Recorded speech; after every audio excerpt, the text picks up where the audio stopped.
நேற்று பிரதமர் நரேந்திர மோடி அவர்கள் இந்த பேருந்து பயண திட்டத்தினால மெட்ரோவில் வந்து கூட்டம் குறைஞ்சிச்சு விமர்சிச்சிருக்கிறார். அதை எப்படி நீங்க பாக்குறீங்க?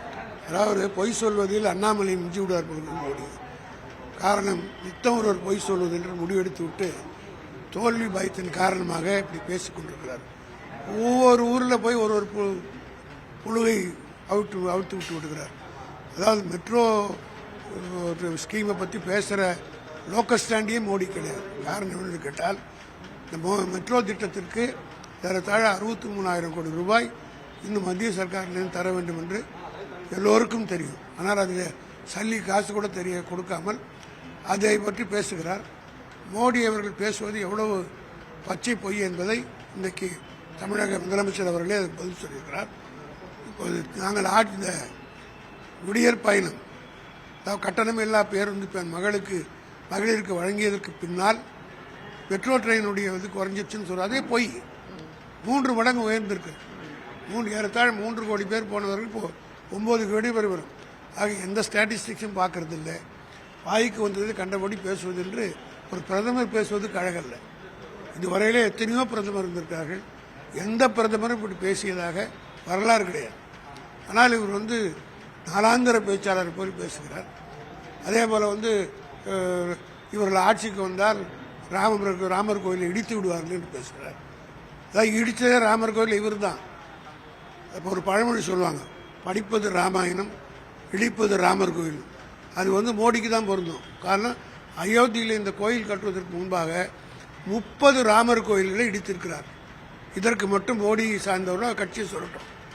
இந்த அயோத்தியை சுற்றி இருந்த அந்த இடத்துக்கு உட்பட்ட 30 கோயில்கள் ராமர் கோயிலை இடித்து விட்டு ஒரு ராமர் கோயிலை கடிச்சிருக்காங்க. ஆக நாங்கள் நாங்கள் இடிக்க போகிறது கிடையாது. ஆனால் அவரே இடிச்சிட்டார். 30 கோயிலை ராமர் கோயிலை இடித்த மோடி எங்கள் மீது பழி சொல்கிறார். ஆக தேர்தலில் அவர் தோற்பது உறுதியாகிவிட்டது. அதற்காகத்தான் இப்படி நாளுக்கு ஒரு பொய்யை சொல்லிக் கொண்டிருக்கிறார்.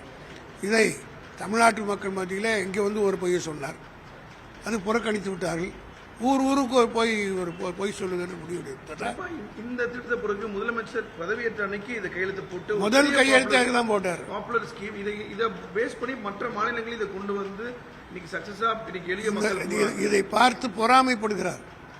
அதாவது அவருடைய ஆளுநர் மாநிலத்தில் அவங்க கட்சி ஆளுநர் மாநிலத்தில் இதை இம்ப்ளிமெண்ட் பண்றதுக்கு மனம் இல்லை. காரணம் ஏழைகளை பற்றி சிந்திக்காத ஒரு கட்சி.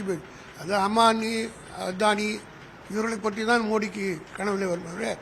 ரோடு ஓரத்தில் வேலை செய்கிறவர்கள், கூலி தொழிலாளிகள், பஸ்ஸிலே பயணம் செய்ய காசு இல்லாமல் நடந்து செல்கிற பெண்கள் எவ்வளவு பேர் இருந்தார்கள் என்பதை கணக்கெடுத்து பார்த்தால் தெரியும்.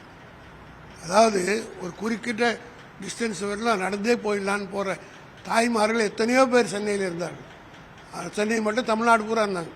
அந்த பெண்கள் எல்லாம் இப்போ வந்து இவர் இந்த போட்ட திட்டத்தின் காரணமாக கொளுத்துகிற வெயிலில் கூட நடந்து போகிறத நம்ம பார்த்துருக்கோம். தலையில் முக்காடு போட்டுக்கிட்டு எத்தனையோ இதெல்லாம் மோடி பார்க்குற சான்ஸ் கிடையாது. காரணம் என்னென்னா மோடி ஏழைகளையே கண்ணுக்கு தெரியாது. அவருக்கு அதானி கூட பிளைனில் போவார், அங்கே வயல்நாட்டில் போய் பேசுவார். இங்கே இருக்கக்கூடிய பேங்க்கில் கொள்ளையடித்தவர்கள் கடன் கட்டி விட்டு அப்ஸ்காண்ட் ஆனவர்களோடு அந்நிய பூமியில் உட்கார்ந்து கொண்டு விருந்தெல்லாம் செய்வார். ஆகவே மோடிக்கு தேர்தல் பயம் வந்துவிட்டது, தோல்வி பயம் வந்துவிட்டது. ஆகவே எங்கள மாநிலத்தில் தேர்தல் முடிஞ்சு போச்சு. இதை விஷயத்தை அங்கே பேசுறாருன்னு என்ன அர்த்தம்? ஆக உத்தரப்பிரதேசில் அவர் நினைச்சது போல் நடக்கல. ஆகிய வந்து இந்தியா கூட்டணி வலுவாக நாளுக்கு நாள் வலு பெற்றுக் கொண்டே போகுது. ஏறத்தாழ 90% சீட்டு போனவங்க ஜெயிச்சாங்க போன தேர்தலில் மோடி. இந்த முறை 9% கூட ஜெயிக்க மாட்டாங்கன்ற நிலை இருக்கிற காரணத்தால் அந்த மக்கள் மத்தியில் சொல்றேன்.